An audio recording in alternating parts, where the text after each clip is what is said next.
물권법 한번 시작을 해볼 건데, 물권법 제1장 총설, 물권 총설 이렇게 돼 있잖아요.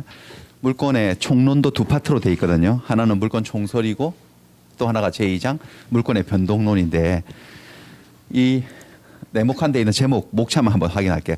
법서 읽으실 때는 전체 목차 윤곽은 한번 확인하고 보셔야 되기 때문에 보세요. 한번 책을 보시면은 1번 물권의 의와 특성, 물권의 의와 특성, 물권이 뭐냐, 그다음에 특성, 특별한 성질. 근데 물권 감각 익힐 때는 항상 채권하고 비교선상에서 채권하고 비교하면서 물권이 가지고 있는 채권에 비해서 어떤 특성이 있는지를 감각적으로 아셔야 되고, 그 다음에는 물권의 객체가 나오네요. 물권의 객체. 물권의 객체는 물건이겠지. 물건을 지배하는 권리니까. 그 물권의 객체와 관계된 일물일권주의 뭐 이런 원칙도 있고, 그 다음에 오른쪽으로 가보시면은 뭐야? 물권의 종류. 그냥 책을 볼게요. 물권의 종류. 물권의 종류는 법으로만 정해져요. 우리가 계약을 통해서 새로운 종류의 물권을 못 만들어요. 이걸 물권 법정주의라 그래요. 물권은 법으로 정한다. 그 다음에 4번 물권의 효력이라고 해서 두 가지가 내용이 나오는데, 하나는 우선적 효력 1번, 로마자 1번. 넘겨보시면 물권적, 청구권 이렇게 두 가지가 나와요. 근데 이게 뭐냐면은 지금 우리가 다루고 있는 파트가 물권 총론입니다. 강론이 아니라 총론. 그러니까 특정 물권의 효력을 얘기하는 게 아니에요. 사실 효력은 소유권의 효력, 전세권의 효력, 지상권의 효력 다 다르겠죠. 그것들은 강론에서 배우기로 하고, 총론에서 다루어지는 물권의 효력은 물권들이 공통적으로 가지는 효력이 있어요. 공통적 효력 두 가지. 하나가 우선적 효력, 또 하나가 물권적 청구권. 여기까지 한번 다뤄보도록 하겠습니다. 자, 이 부분에서 1번부터 한 4번까지는요. 4번의 우선적 효력, 이 두 바닥은 사실상 우리 그 입문 과정 그 2주 동안 진행되는 거 2주차에 조금 했었어요. 사실 여기는 좀 했어요. 자, 물권의 의와 특성 보겠습니다. 물권이 뭐냐?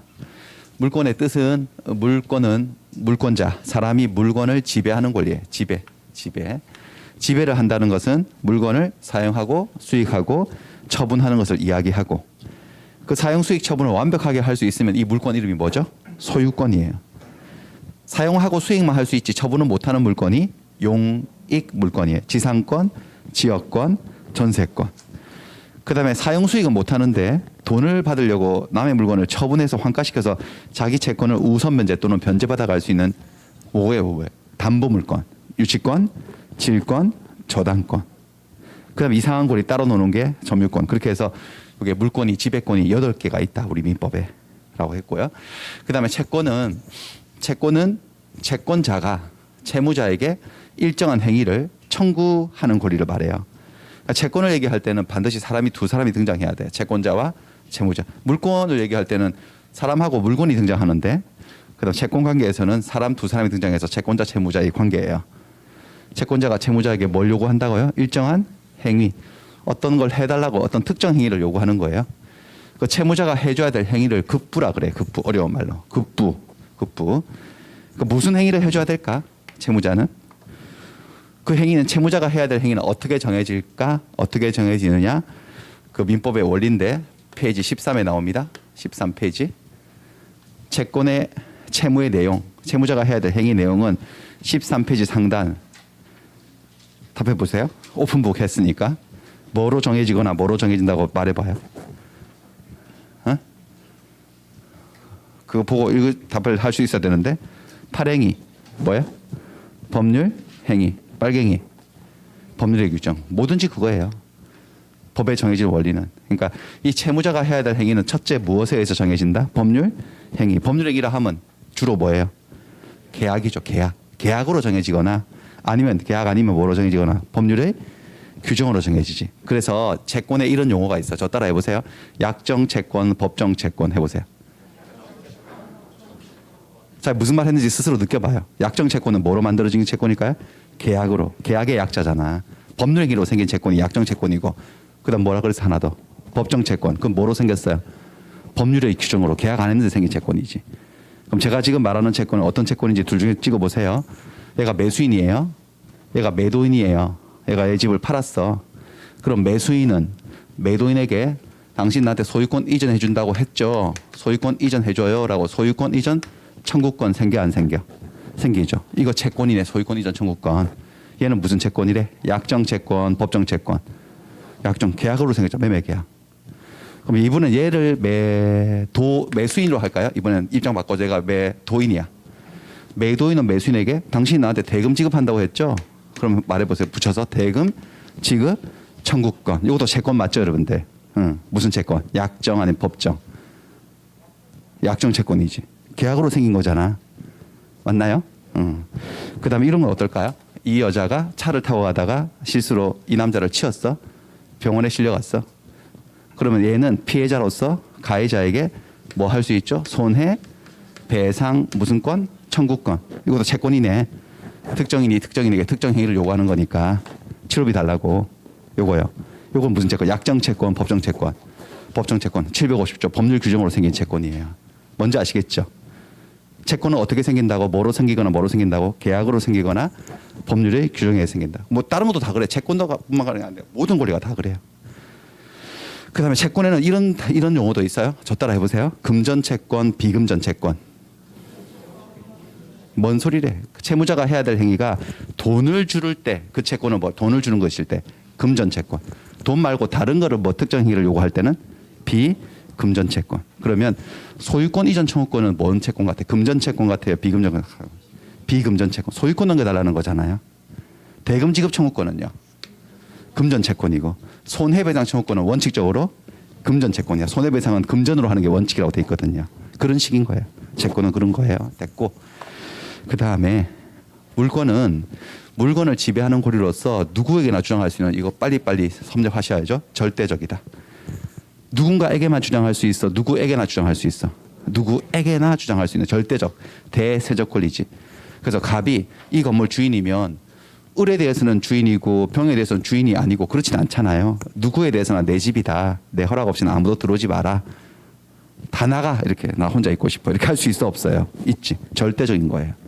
하지만 채권의 개념 자체가 이러죠. 채무자에게 특정 채무자에게 특정 행위를 청구하는 권리니까 그 사람에게 채무자에게만 청구를 해야 되지 누구에게나 청구할 수는 없지. 채권은 절대적이다, 상대적이다. 상대적이다. 특정한 채무자에게만 청구할 수 있습니다. 그렇죠? 아까 그 교통사고를 얘가 냈으면 얘한테만 손해배상을 청구하는 것이지 얘 아버지가 돈이 많다고 해서 그 아버지 찾아가서 손해배상 청구할 수는 없지. 그렇죠? 네, 그렇습니다. 그 다음에 물건은 독점적 지배권이에요. 물건을 지배하는데 독점적, 배타적으로 지배를 해요. 타인을 배제하고 나 혼자 지배하는 거예요. 약간 욕심꾸러기 그런 느낌이네. 이 물건이 가지고 있는 독점성 때문에 어떤 현상이 생기느냐? 이 현상이 생겨요. 일물, 일권주의. 그러니까 물건 하나에 똑같은 내용의 지배권은 only one, 하나밖에 성립이 안 돼. 그게 뭐라고? 일물, 일권주의. 생각해 볼까요? 갑이 이 건물의 소유권자예요. 갑이 소유권자인데 을이 또 소유권을 또 가질 수는 없다. 일물, 일권이야. 그렇죠? 소유권이 두 개 있을 수는 없어요. 소유자는 여럿이 있을 수 있는데 그거는 소유권을 나눠 갖고 있는 거고 지분으로. 소유권은 하나밖에 안 돼. 일물, 일권주의. 그 다음에 지배 내용이 다르다면 여러 개의 물건들이 동시에 존재할 수는 있어요. 예를 들어서 갑은 이 건물의 소유자고 을은 이 건물의 전세권자일 수 있나 없나? 전세권. 동시에. 그럴 수 있지. 병은 갑에게 돈 빌려주고 이 건물에 저당을 잡은 저당권자일 수 있지. 소유권, 전세권, 저당권 다 물건인데 물건 하나에 물건이 3개 있을 수 있어요. 요거는 가능하지. 서로 지배 내용이 다르다 보니까. 요럴 때에도 얘들 상호 간에는 우선순위가 매겨져요. 얘들 서열 매겨져요. 더 센 놈이 있고 약한 놈이 있지. 물권 세계에서는 우선적 효력이라고 하는 게 있어요. 우선적 효력. 요것도 우리 입문에서 좀 했는데 일단 물권의 우선적 효력의 룰은 뭐냐면 법칙은 뭐냐면은 시간이에요. 시간. 먼저 성립한 권리가 앞서는 거예요. 선순위 우선이야. 먼저 발생한 권리가 앞서요. 더 세요. 그런 게 있어요. 물권의 세계에서는. 채권은 그런 거 없어요. 채권은 갑이 을에게 채권자가 채무자에게 특정 행위를 청구한다. 청구한다고 해서 내가 이 청구권 채권을 가졌다고 해서 갑은 세상 사람들아 이제 이 여자한테는 아무도 청구하지 마. 나만 청구하는 거야. 독점적 청구권 그런 거 없습니다. 독점성 없습니다. 그러니까 갑이 을에게 어떤 행위를 해달라고 청구할 수 있는 그 권리하고 똑같은 내용을 가진 청구권을 병도 가질 수가 있다 없다? 있다. 여러 개의 채권들이 동시에 양립할 수 있습니다. 동시에 양립할 수 있습니다. 예를 들어서 갑이 우리에게 돈 1,000만 원 빌려줬어요. 그럼 빌려간 돈 갚으세요. 대여금 반환 청구권이 생기겠지. 그 채권하고 똑같은 채권을 병도 가질 수 있어 없어? 돈 1,000만 원 빌려주면요. 있지. 그렇죠? 똑같은 채권 여러 개 생길 수 있어요. 그리고 채권은 다 평등해요. 채권자들은. 아까 물권은 기본적으로 먼저 성립한 권리가 효력에서 앞선다고 그랬잖아요. 채권은 그런 거 없습니다. 성립 순서에 따른 우열도 없습니다. 모든 채권자들의 힘은 동등합니다. 뭐라 한다? 채권자 평등 원칙이라고 합니다. 평등 원칙. 또 그래서 물권은 여러분 좀 심각하네. 배타적 지배권에다가 모든 사람들에게 주장할 수 있어야 있으니 모든 사람들이 합의를 한 규범, 약속한 규범, 모든 사람들에게 효력이 있는 규범이 바로 뭐죠, 여러분들? 법이죠. 법에 의해서만 정할 수 있어요. 이걸 뭐라 한다? 물권, 법정주의. 하지만 채권은요, 누구하고 누구 사이에서만 주장할 수 있는 거죠? 채권자와 채무자 두 사람 사이에서만 주장하지 제3자에게는 주장도 못해요. 어차피 먹히지도 않아. 그러니까 두 사람 사이의 규범, 두 사람이 약속한 규범이 바로 법이 아니라 뭐죠, 여러분들? 계약이잖아. 계약만 되면 자유롭게 채권 내용을 정할 수 있는 거죠. 무궁무진한 채권의 종류가 존재할 수 있어요. 채권은요. 그렇습니다. 원리가 그렇습니다.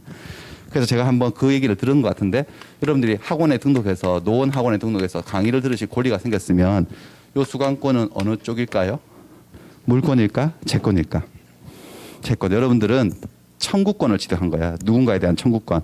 물건을 지배하는 권리를 취득한 게 아니고 채권이죠. 채권이니까 여러분들 채무자는 누구일까요? 특정 채무자만 할 수 있는데 여기 원장님, 학원 원장님요. 원장님하고 계약하신 거예요. 에게만 청구할 수 있고 여러분들이 청구하는 채권, 채무자가 해야 될 행위, 원장님이 해야 될 행위는 저희와 같은 강사들하고 계약을 해서 강의 서비스를 제공하는 거죠. 이 용역을 제공하는 거. 요거를 여러분들이 요구할 수 있는 채권이 생긴 거지. 그럼 여러분들의 채권은 약정 채권이에요, 법정 채권이에요.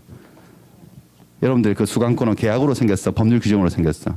계약으로. 이거 뭐라고 한다고? 약정 채권. 금전 채권이에요, 비금전 채권이에요? 비금전 채권이지. 여러분들이 원장님에게 돈 달라고 하는 건 아니잖아요. 그렇죠?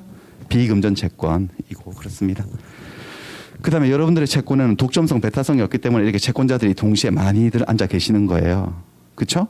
만약에 채권에도 독점성이 있으면 원장님은 문 닫아야지. 한 명 받으면 마감 쳐야 된다는 거 아닙니까? 그렇죠?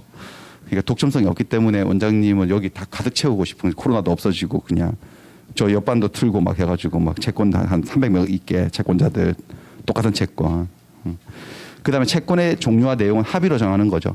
그래서 여러분들 마음대로 하시는 거죠. 1차만 등록하고 싶으면 1차만 하시는 거고, 그렇죠? 1, 2차 동차하고 싶으면 하시는 거고, 2달만 단가로 두고 싶으면 듣고 싶은 뭐 정한 대로 나름이라는 거죠. 채권은요. 뭐 그런 내용이다라는 거였습니다. 요 정도 하고 감각은 물권의 객체로 넘어갈게요. 물권의 객체.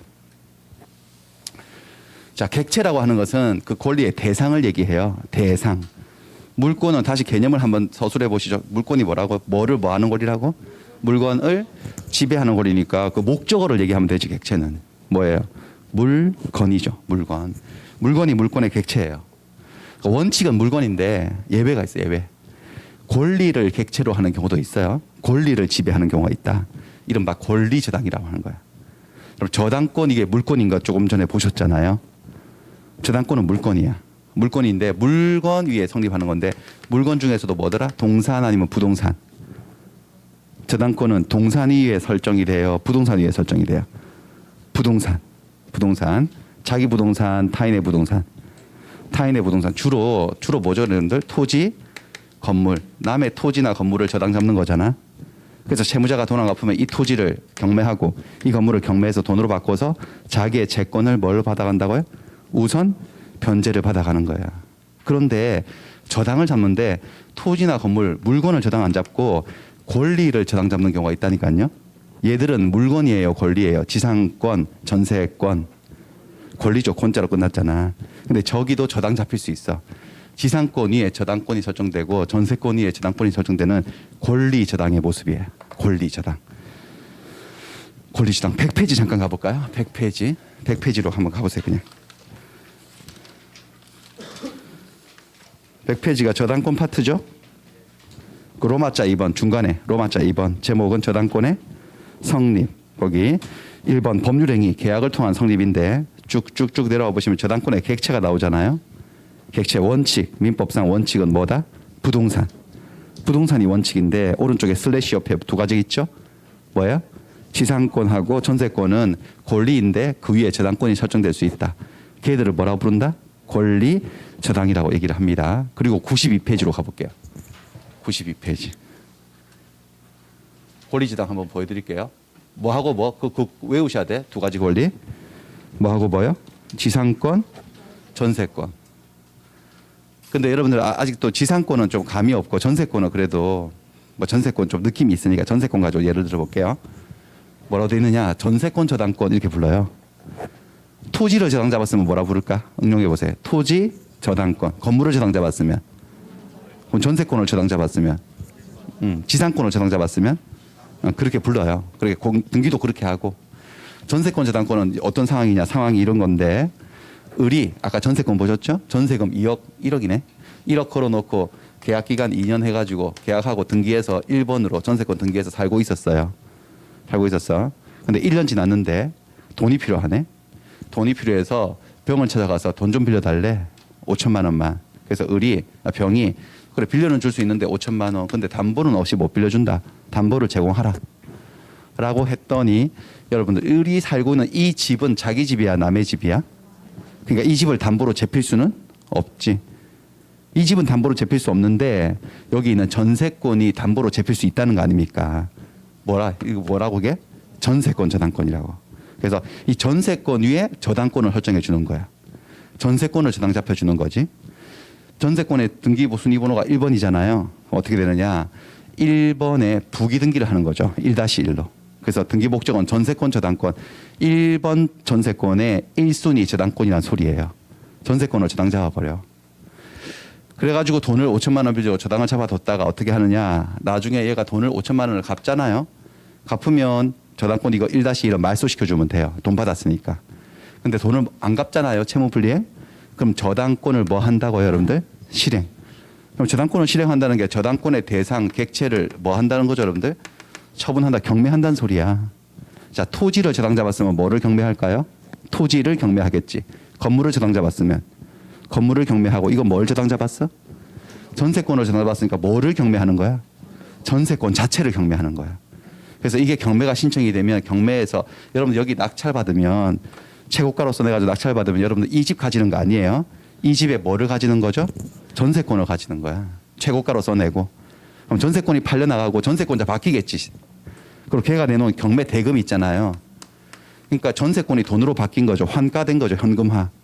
여기 배당 절차가 실시될 때 1순위로 다른 채권자들보다 얘에 대한 다른 채권자들보다 뭘 받아간다고요? 우선 변제를 받아가는 거야. 이게 전세권 저당권이야. 아시겠죠? 이렇게 전세권 말고도 하나 더 모두 저당 잡을 수 있다는 거죠. 지상권. 지상권하고 전세권은 저당권의 객체가 될 수 있다. 뭐 그런 얘기입니다. 보증도 보고 다시 돌아갑니다. 56페이지. 그래서 왔죠? 그 다음에 물권 객체에서 물권의 객체는 물건인데 이런 물건이어야 돼요. 한 개의 물건이어야 돼. 원칙이. 특정되고 독립된 한 개의 물건이어야 한다는 원칙이에요. 이게 일물일권주의이기도 해요. 또 다른 의미에. 그래서 여러분들 이게 한 개의 물건의 일부예요. 요거 물건의 일부에는 물권 성립할 수 없어요. 독립성이 없기 때문에. 여러 개의 물건들의 집합에는 물권 성립할 수 없어요. 특정이 안 되기 때문에. 그러니까 물권은 원칙적으로 한 개의 물건 단위로 성립하는 겁니다. 예를 들어서 요 동그라미가 개라고 해볼까? 개? 강아지? 강아지는 물건을 세는 게 개 보통 이렇게 안 세고 개지만 개로 세지 않고 뭐로 세죠? 마리. 한 마리. 이게 한 마리예요. 이만큼이. 한 마리의 강아지에 한 개의 소유권이 있는 거예요. 그렇게 소유권이 있지. 요 이렇게 하면 되나? 저 개 왼쪽 눈 내 거야. 이렇게. 개 왼쪽 눈만 내 거. 그런 왼쪽 눈에 대한 소유권은 존재하지 않아. 독립성이 없기 때문에 그런 소유권은 인정 안 해요. 저 꼬리만 내 거야. 이렇게.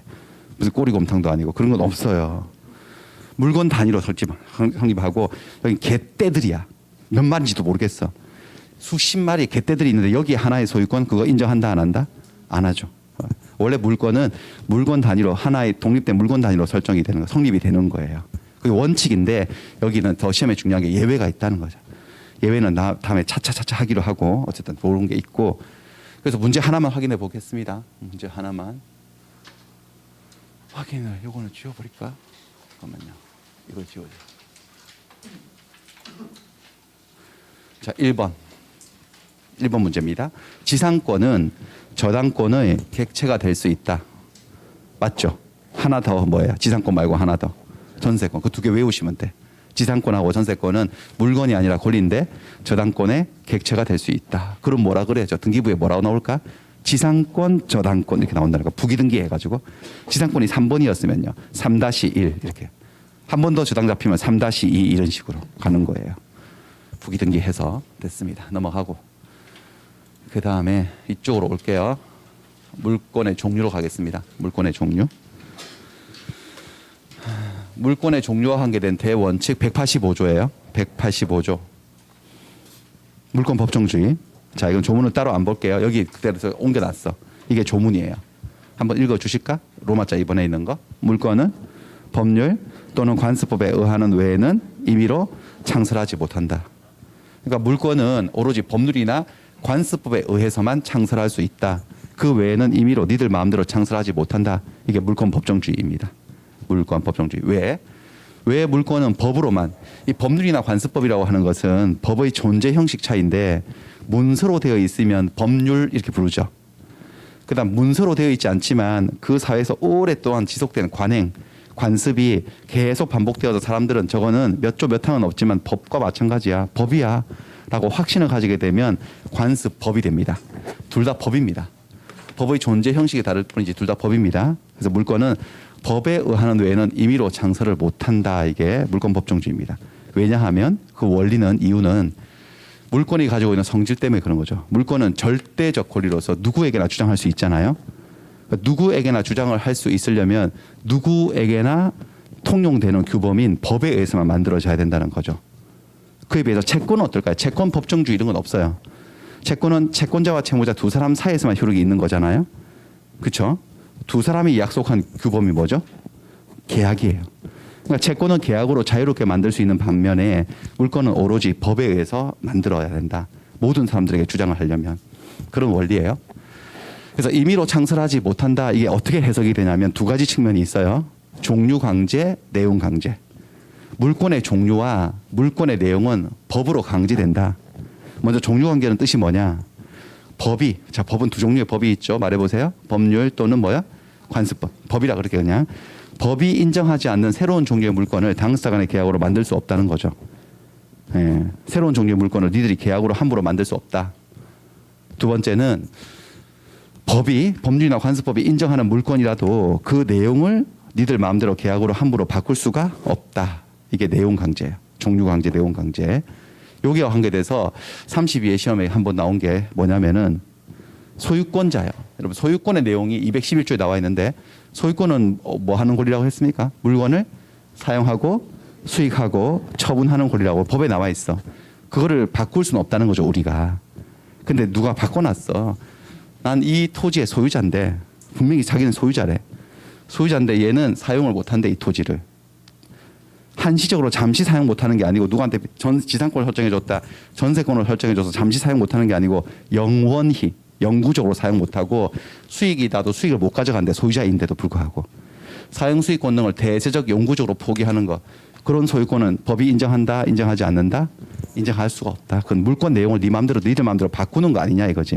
분명히 법에는 소유자라면 사용, 수익, 처분할 수 있다고 돼 있는데, 물론 그게 토지 소유자가 잠시 토지를 빌려줘가지고 전세권을 설정해줘가지고 한 10년 동안 사용 수익 권능이 제한될 수는 있어도 영구적으로 사용 수익을 못하는 그런 물권을 인정하는 것은 사실상 새로운 종류의 물권을 만들어내는 것이어서 물권 법정주의 위반이다. 그거 인정할 수 없다라는 겁니다.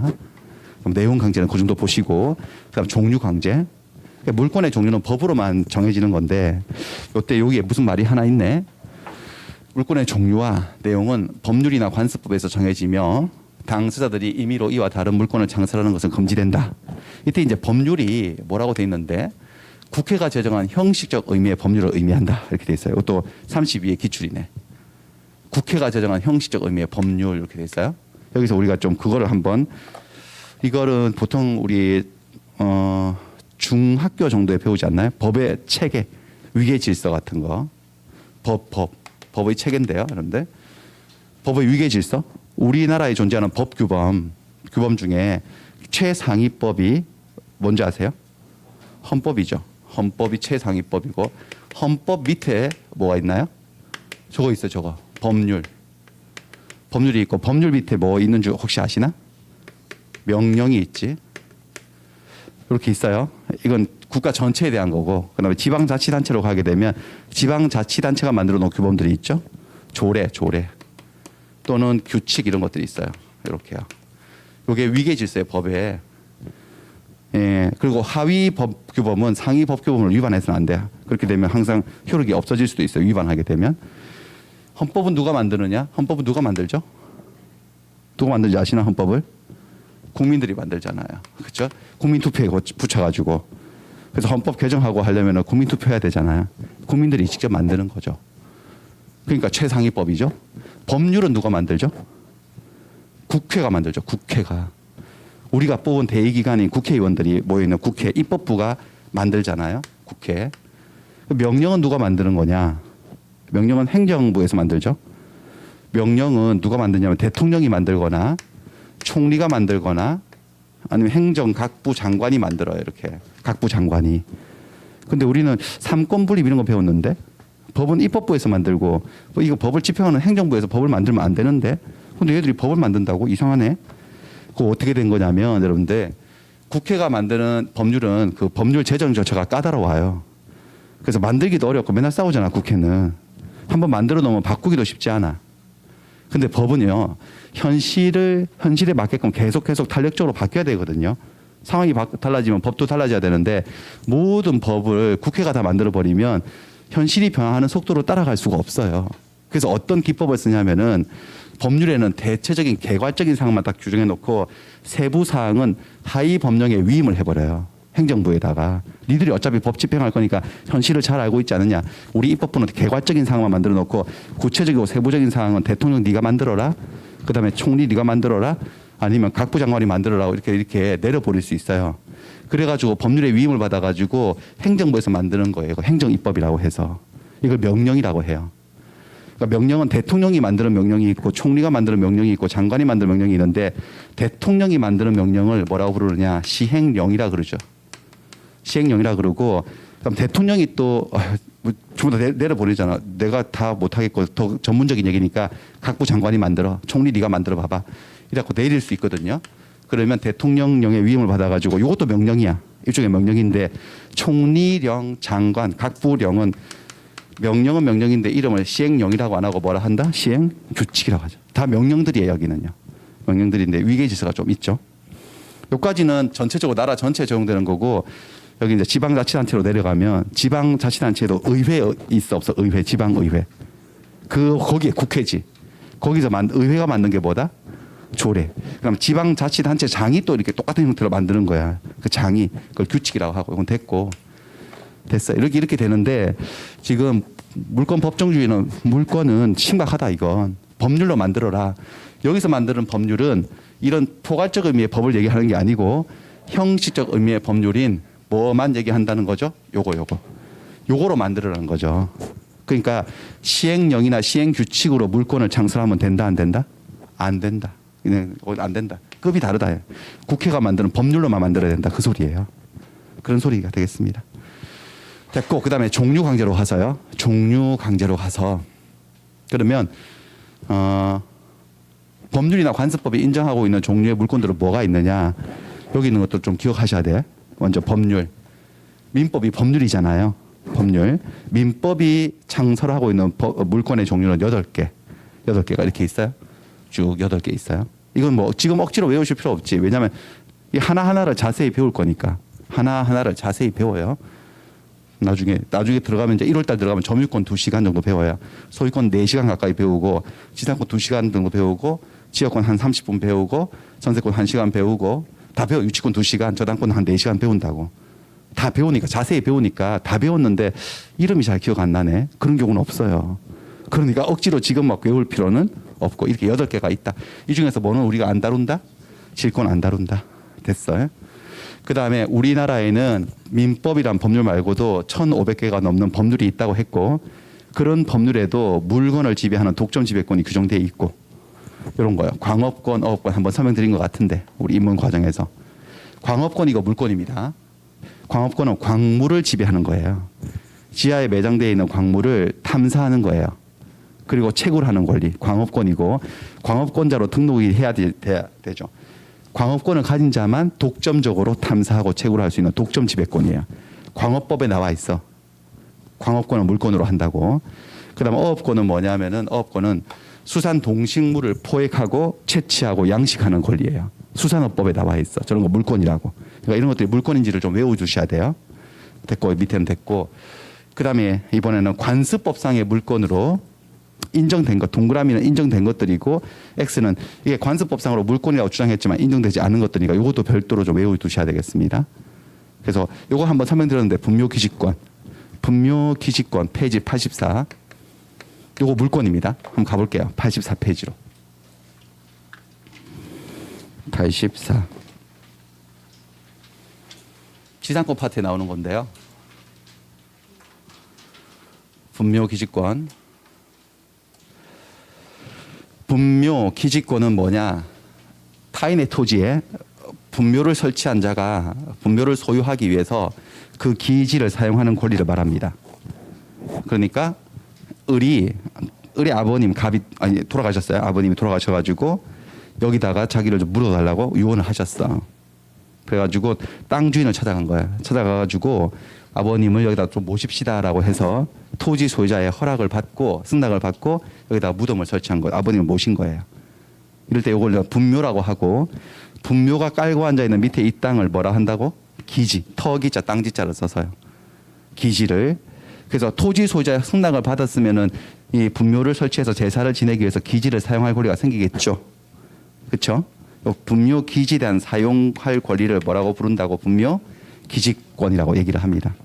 분묘 기지권은 취득하는 경우가 한 3가지 있거든요. 여기 보시면은 토지 소유자의 승낙받고 취득하는 경우도 있고 나중에 배우실 건데 시효 취득하는 경우도 있고 그다음 뭐 어떻게 하는 경우도 있어요. 한 3가지 있어요. 지금 제일 편하게 소유자의 승낙을 받았다 하겠습니다. 소유자 승낙을 받고 아버님을 모셨으면은 기지에 대한 사용권이 생기겠지. 이게 분묘 기지권인데 그다음 어떤 문제들이 발생했냐. 이렇게 해서 한 10년 정도 제사를 지내오고 있었는데 한 10년 차에 토지 소유자가 토지를 팔아버린 거예요. 병에게. 땅 주인 바뀔 수도 있죠. 바뀐 주인하고 기존의 분묘 기지권자 사이에 다툼이 생길 수가 있을 거 아니겠어요. 바뀐 소유자는 뭘 요구할까요? 이장을 요구한 거지. 당신은 전 소유자한테 허락받고 이거 설치한 거 아니냐, 무덤 설치한 거 아니냐. 나는 이 무덤 내 땅에 있는 거 싫으니까 언제까지 이장해 달라고 이장을 요구하는 경우가 있었을까요? 없었을까요? 있었겠죠.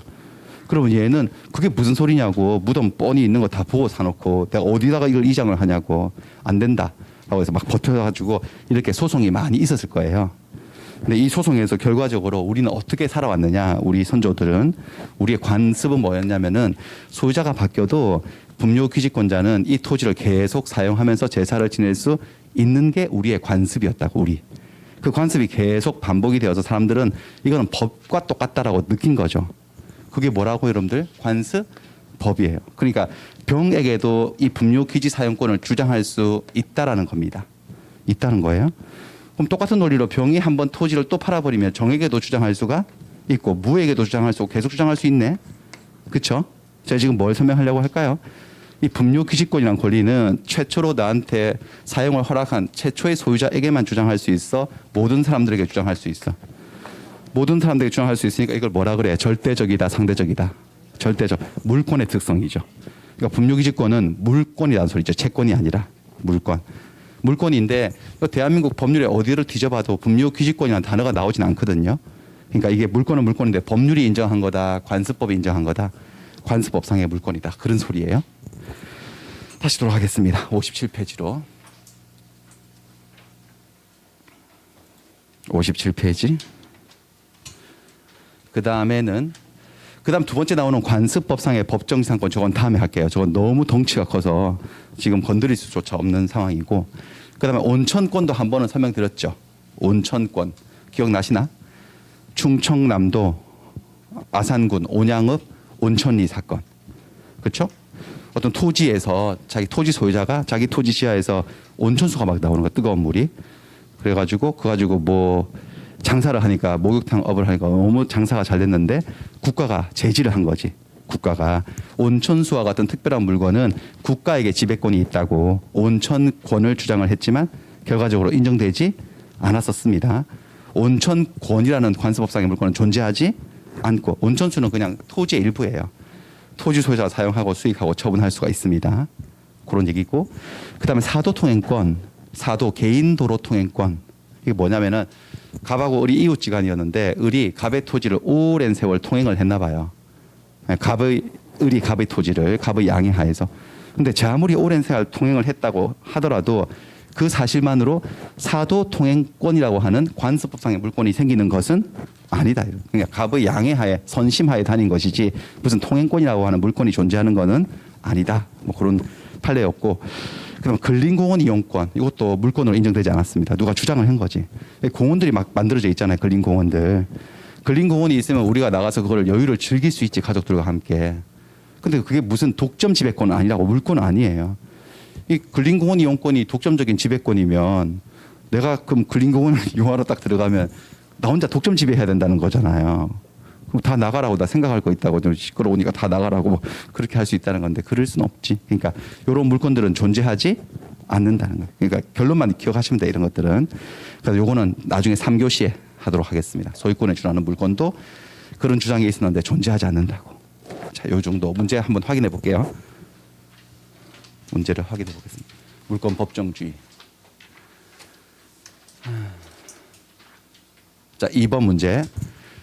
민법 제 185조에서의 법률은 185조가 뭐냐면은 물권은 법률 또는 관습법에 의하는 외에는 임의로 창설하지 못한다는 그거예요. 그 법률은 국회가 제정한 형식적 의미의 법률을 의미한다. 맞죠? 맞습니다. 명령으로는 시행령, 시행규칙으로 만들 수 없다 물권을. 그 다음에 사용, 수익, 권능을 대세적, 영구적으로 포기한 소유권도 존재한다. X죠. 물권 법정주의 위반입니다. 인정하지 않습니다. 이것도 4번도 똑같은 내용인데 처분 권능이 없는 소유권은 인정되지 않는다. 맞죠? 예, 소유권에는 처분 권능이 있다고 법에 나와 있으니까 그것도 오고 맞는 말이고. 그다음에 온천에 관한 권리는 관습법상의 물권이다. X. 온천에 관한 권리는 따로 존재하지 않고 온천수는 지하수의 일종으로서 토지의 일부일 뿐이다. 토지 소유자가 쓰면 된다. 그다음 근린공원을 자유롭게 이용한 사정만으로 공원 이용권이라고 하는 배타적인 권리, 물권이죠. 물권을 취득했다고 볼 수는 없다. 맞죠? 맞습니다.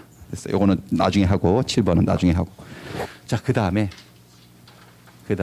물권의 효력으로 갈게요. 자, 물권의 효력에서 지금 하는 효력은 어떤 특정 물권의 효력이 아니라 물권이 가지고 있는 공통적 효력을 공부를 하는 거예요. 첫 번째 우선적 효력. 자, 물권은 독점적 지배권이기 때문에 이렇게 하나의 물건에 물권이 여러 개 이렇게 동시에 존재하고 있을 때 이 물권들 상호 간에 우열이 존재한다.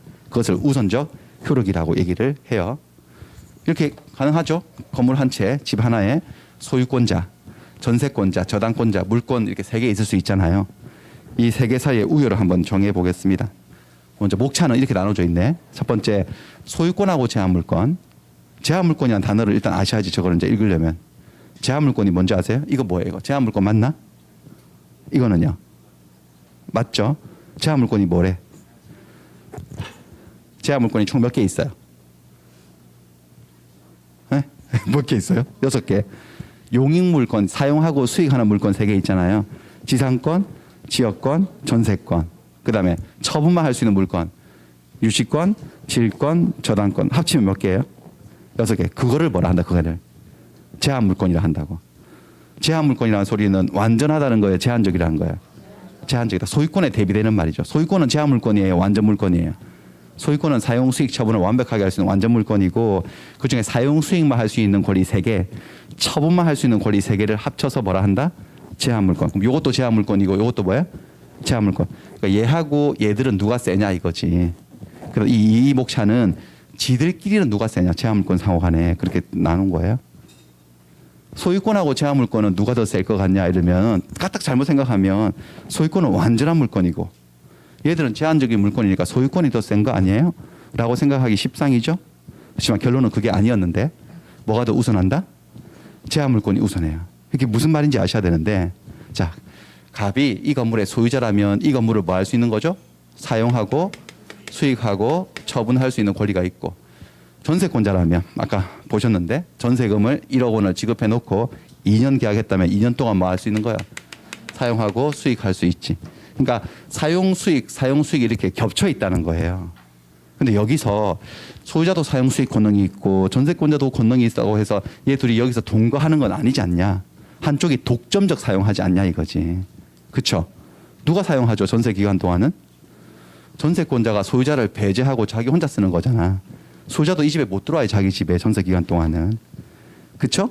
그래서 전세 기간이 끝나고 나서 전세권이 소멸되면 비로소 사용 수익 권능을 되찾는 거죠. 그러니까 전세 기간 중에는 전세권자 을이 소유자를 배제하고 너 나가. 들어오지 마 이렇게. 들어오면 주거 침입이야. 라고 배제하고 독점적으로 건물을 사용하고 수익하니 전세권자의 사용 수익의 권능이 소유자의 사용 수익 권능보다 더 앞선다는 거지. 그렇죠? 그다음에 저당권은 이 건물을 뭐 할 수 있는 권능이죠? 처분요. 언제 처분하죠? 제가 갑이 돈을 갚으면 안 갚으면 안 갚을 때 처분하는 거죠. 근데 저당권자에게도 처분 권능이 있고 소유자에게도 처분 권능이 있다고. 얘 둘이 부딪히는 거죠. 처분 권능이 뭐냐면 저걸 팔아가지고 돈이 들어오면 돈을 가져가는 게 처분 권능 아닙니까? 그러면 얘가 돈을 안 갚아서 얘가 얘 집을 팔면은 누가 먼저 돈을 받아가지고 소유자가 아니면 저당권자가?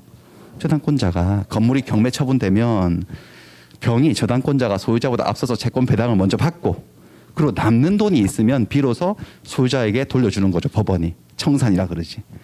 그러니까 저당권자의 처분 권능은 소유자의 처분 권능보다 더 앞서는 거네. 일반화시키면 그러니까 소유권자는 전세권자에게도 졌고 저당권자에게도 졌으니까 얘들을 합쳐서 뭐라 한다고 여러분들? 제한 물권. 소유권하고 제한 물권은 무엇이 우선한다는 결론? 제한 물권이 우선한다는 결론이 나오는 거죠. 당연한 게 소유자가 그렇게 하라고 설정해 준 거 아닌가? 빌려준 거잖아. 2년 동안 내 집 비워줄 테니까 당신이 깨끗하게 써줘요. 쓰고 돌려줘요.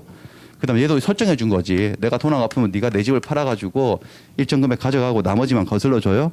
라고 했으니까 그만큼 설정됐으니까 제한물권자들이 힘이 더 센 거지. 이건 어렵지 않네. 근데 문제는 얘가 조금 생각을 해야 돼요. 제한물권 상호간. 그러니까 누구하고 누구의 경쟁을 붙여보는 거죠. 이제는.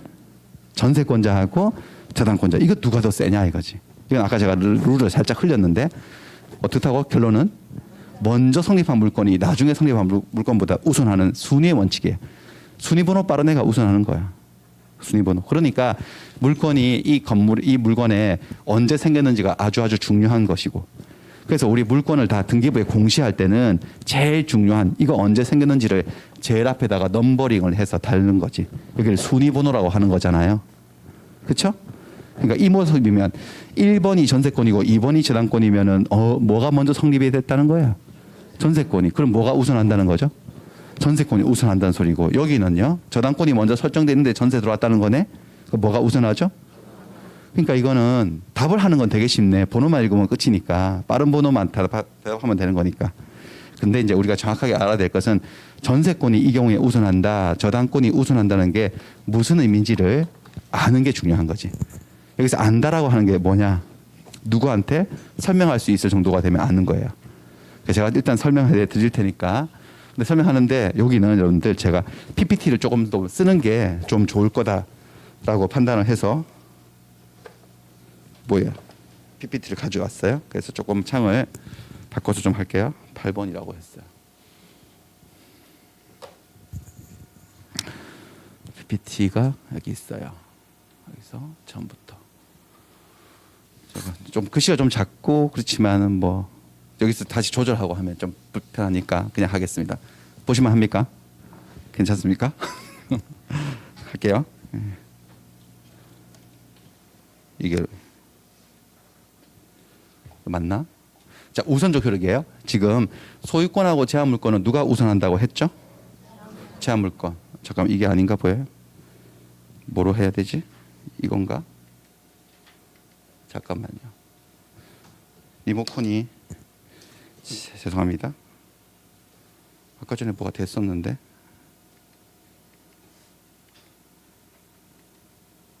죄송해요. 잠깐만요. 리모컨이 이게 리모컨 맞는데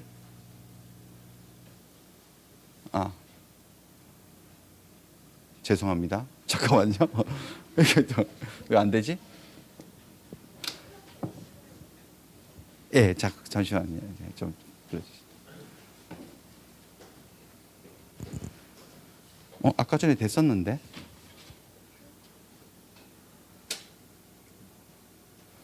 잠깐만요. 8번.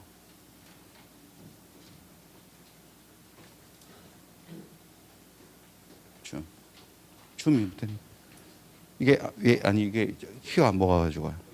아니 이게 파워포인트 슬라이드가 안 돌아가가지고.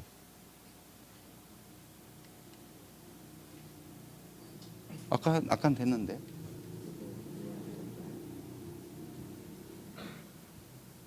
잠깐 한번 뺐다가 해볼까요 다시? 잠깐 어디로 나가지? 이스케이프로 나가나? 제가 다시 해볼게요. 처음부터 한번 클릭 뭐로 클릭하는 거예요? 네.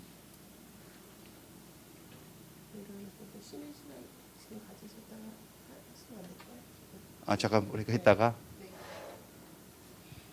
그러죠 뭐 그렇게 하겠습니다. 어제 시간도 이렇게 됐으니까 좀 쉬었다가 여기서 잠깐 브레이크 했다가 하도록 하겠습니다.